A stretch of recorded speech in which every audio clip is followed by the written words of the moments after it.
नमस्ते दोस्तों, मनमोहक हिंदी कहानियाँ चैनल में आप सभी का स्वागत है। आज की हमारी कहानी है मांगलिक। स्कूल की मीटिंग ख़त्म होते ही मैंने टैक्सी ली और घर की ओर भागी। पता नहीं क्यों आज मेरी बहू निकिता ने और बेटे साहिल ने मुझसे प्रॉमिस लिया था कि शाम के 6 बजे तक घर पहुंच जाऊं। मैंने बहुत बार पूछा कि आखिर ऐसी क्या इमरजेंसी आ गई, पर वो बस एक ही बात दोहराते रहे, अभी नहीं, शाम को पता चलेगा, पर आप वादा करो जल्दी आ जाओगे। वैसे मैं कभी कभी दोनों को घर में अकेले रहने का मौका भी देती हूँ। उन दोनों की याद आते ही मेरे होठों पर मुस्कुराहट आ गई। 5 साल हो गए थे शादी के, पर अभी भी नए जोड़े जैसे दिखते थे। दोनों साथ ऑफिस जाते, साथ वापस आते। फिर निकिता रसोई में मेरा हाथ बटाने आ जाती तो पीछे पीछे मेरा बेटा साहिल भी। मैं कहती, जाओ तुम दोनों आराम करो, थके होंगे, तो वही मुझे रसोई से बाहर निकाल देते, ये कहते हुए अब हम दोनों रसोई संभालेंगे, आप जाकर अपने पोते के साथ खेलो। बेचारा कब से अपनी दादी को याद कर रहा है। मैं सब समझती थी कि दोनों के गुटरगू में मेरा कोई काम नहीं, सोचकर अपने पोते अंशुल के पास चली जाती, जो मुझे देखते ही मुझसे लिपट जाता। ट्रैफिक जाम होने की वजह से टैक्सी रुक गई थी, पर मेरी यादें नहीं रुकी थी। मुझे आज भी उस दिन की तस्वीर साफ नज़र आती है, जब साहिल 25वें जन्मदिन पर मैंने उसे आशीर्वाद देते हुए कहा था, बेटा खूब उन्नति कर, अपनी नौकरी में, ज़िंदगी में खूब आगे बढ़ना और लंबी उम्र मिले मेरे बेटे को। तो उसने अपना सर मेरे गोद में रखते हुए पूछा था, माँ क्या आशीर्वाद सच होते हैं? मैंने प्यार से कहा था, हाँ बेटा, बड़े बुजुर्गों के आशीर्वाद न मिले तो हम कुछ नहीं कर सकते, और माँ का आशीष बच्चों को हर मुश्किलों से बचाता है। साहिल ने पूछा था, आपका आशीष भी तो मुझे हर मुश्किल से बचाएगा ना? मैंने प्यार से उसके सर पर हाथ फेरा था, ज़रूर बेटा, और आपने कभी कोई गलत काम भी नहीं किया, तो फिर आप पर कोई मुसीबत आएगी ही क्यों? साहिल ने झिझकते हुए कहा था, माँ मैं आज अपने जन्मदिन पर आपसे कुछ मांगना चाहता हूँ। मैंने बड़े आश्चर्य से उसे देखा। साहिल बड़ा ही शांत और होनहार बच्चा था। उसने ना कभी कोई जिद की, ना कभी कोई चीज़ मुझसे मांगी। बचपन से ही अपना काम खुद करता, मेरी मदद करता और पढ़ाई में अव्वल था। तभी तो पढ़ाई समाप्त होते ही उसे अच्छी नौकरी मिल गई थी। उसने मुझे चुप देखकर कहा, माँ मैंने अब तक आपसे कभी कुछ नहीं मांगा, मैं कोई गलत मांग नहीं रखूँगा। मैंने उत्तर दिया था, मुझे पता है बेटा, बचपन में तो नहीं मांगा, अब मेरा कमाऊ बेटे को क्या ज़रूरत पड़ गई माँ से, यही सोच रही हूँ। साहिल ने मेरे हाथ को पकड़ते हुए धीरे से कहा था, माँ मैं एक लड़की से प्यार करता हूँ। वैसे तो मुझे साहिल जैसे शांत और शर्मीले लड़के से, जो कभी किसी लड़की की ओर आंख उठाकर भी नहीं देखता था, ऐसी उम्मीद नहीं थी, पर दिल ने कहा ज़रूर कोई खास लड़की होगी जिसने साहिल को उसकी ओर झुकने को मजबूर कर दिया है।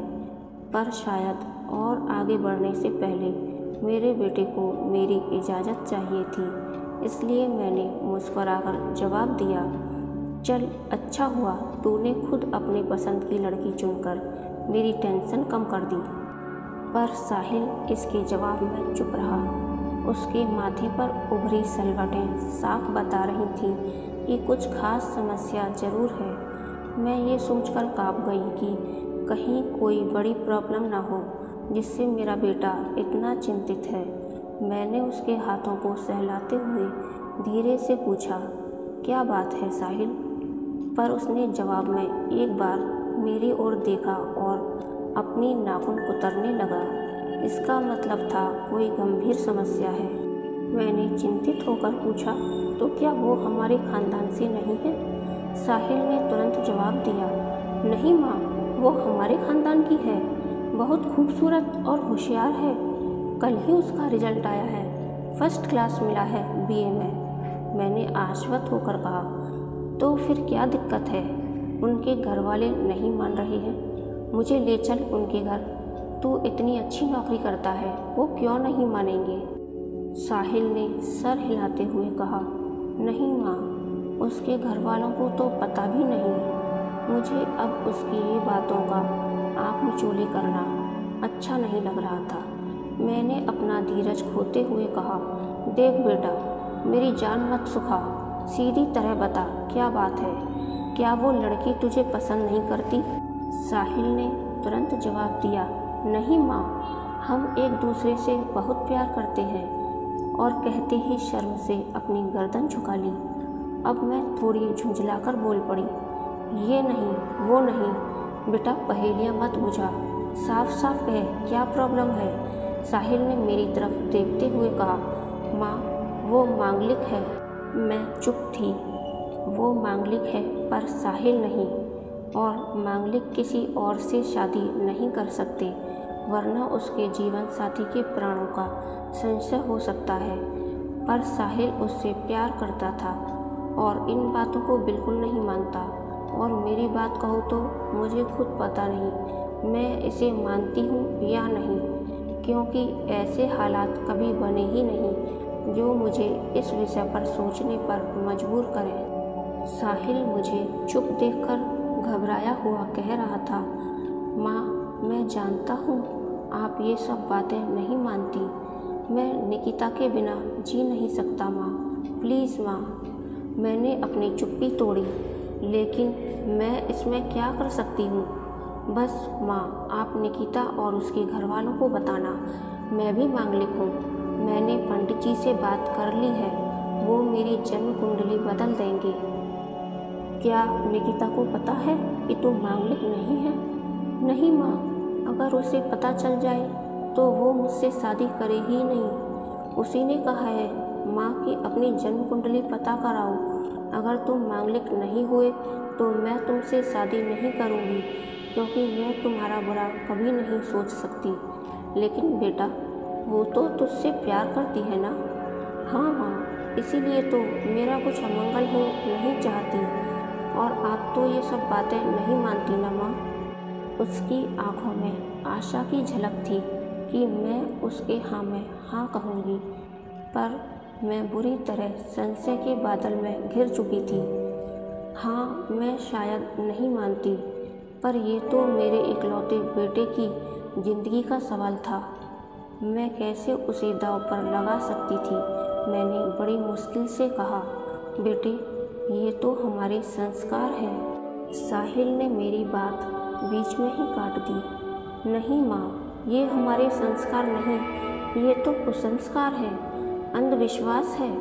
आपने ही मुझे सिखाया था ना बेटा। मैं तेरी माँ हूँ, मैं जानती हूँ ये सब गलत बातें हैं, पंडितों के बनाए हुए धर्म के नाम पर गलत चीज़ें, पर मैं अपने बेटे को ही कैसे? मैंने अपनी बात अधूरी छोड़ दी।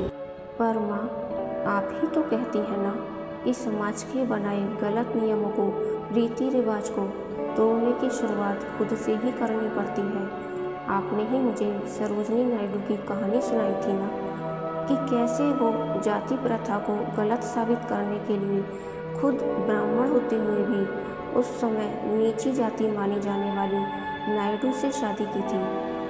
मैं बस इतना ही बोल पाई थी कि बेटा, मुझे थोड़ा सा वक्त दे सोचने के लिए। 1 हफ्ता गुजर गया था, पर मैं कोई भी निर्णय नहीं ले पाई थी। अगर कोई दूसरी समस्या होती तो शायद मैं उसे अब तक सुलझा लेती, पर यह तो जिंदगी का सौदा था। आज मैं समझ रही थी कि भले ही हम बड़ी बड़ी बातें करें, आधुनिक बनने का, कुसंस्कारों का, अंधविश्वासों को त्यागने का, बड़े बड़े भाषण झाड़कर महान बनने का नाटक करें, पर हम तो वहीं अटके हुए हैं जहाँ हमारी नानी दादी थी, कुछ नहीं बदला था। स्कूल में बच्चों को कितनी ज्ञान भरी बातें सिखाती और खुद वही पुरातन पंथी बनी हुई थी। इसी उधेड़-बुन में मैंने एक हफ्ता निकाल दिया। मैं जानती थी मेरे साहिल को मेरे फैसले का इंतज़ार था। जब भी मैं उसके सामने आती, वह बड़ी आस भरी निगाहों से मुझे देखता और मैं व्यस्त होने का बहाना कर निकल जाती। मेरा स्कूल घर से काफ़ी दूर था, इसलिए मुझे अक्सर लौटने में देर हो जाती थी। ज़्यादातर दिन साहिल मेरे से पहले ही ऑफिस से लौट आता और मेरे लिए मेरी पसंदीदा लस्सी बनाकर रखता।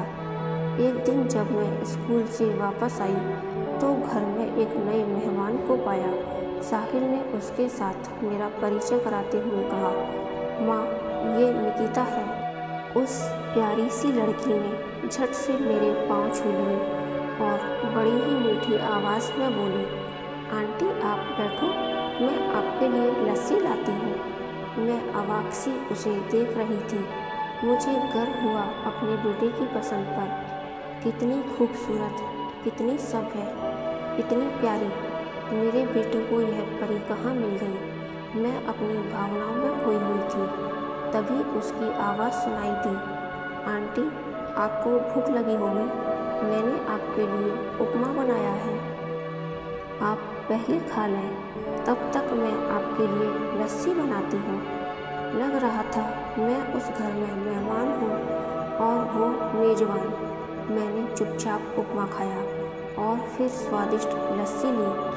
मैं समझ चुकी थी मेरा बेटा मुझे मन में घुमड़ते भंवर से निकालने में मदद कर रहा है। उसे अपने पसंद पर पूरा विश्वास है और अपनी माँ के दिल को समझता भी है, इसलिए निकिता को घर लेकर आया है।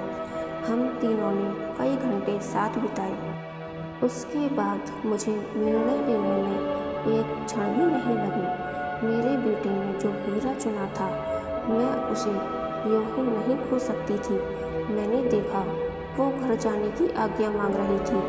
मैंने आशीर्वाद देते हुए कहा, साहिल बेटा इसे घर छोड़ाओ, और निकिता बेटा आपके पापा का नंबर मुझे देना।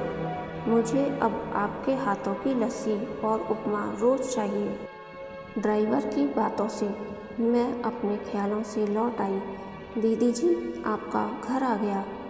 मैं जैसे ही घर में घुसी, अचानक ढेर सारी रंग बिरंगी बत्तियां जल उठीं और पूरे घर में हैप्पी बर्थडे टू यू की आवाज़ लहराने लगी।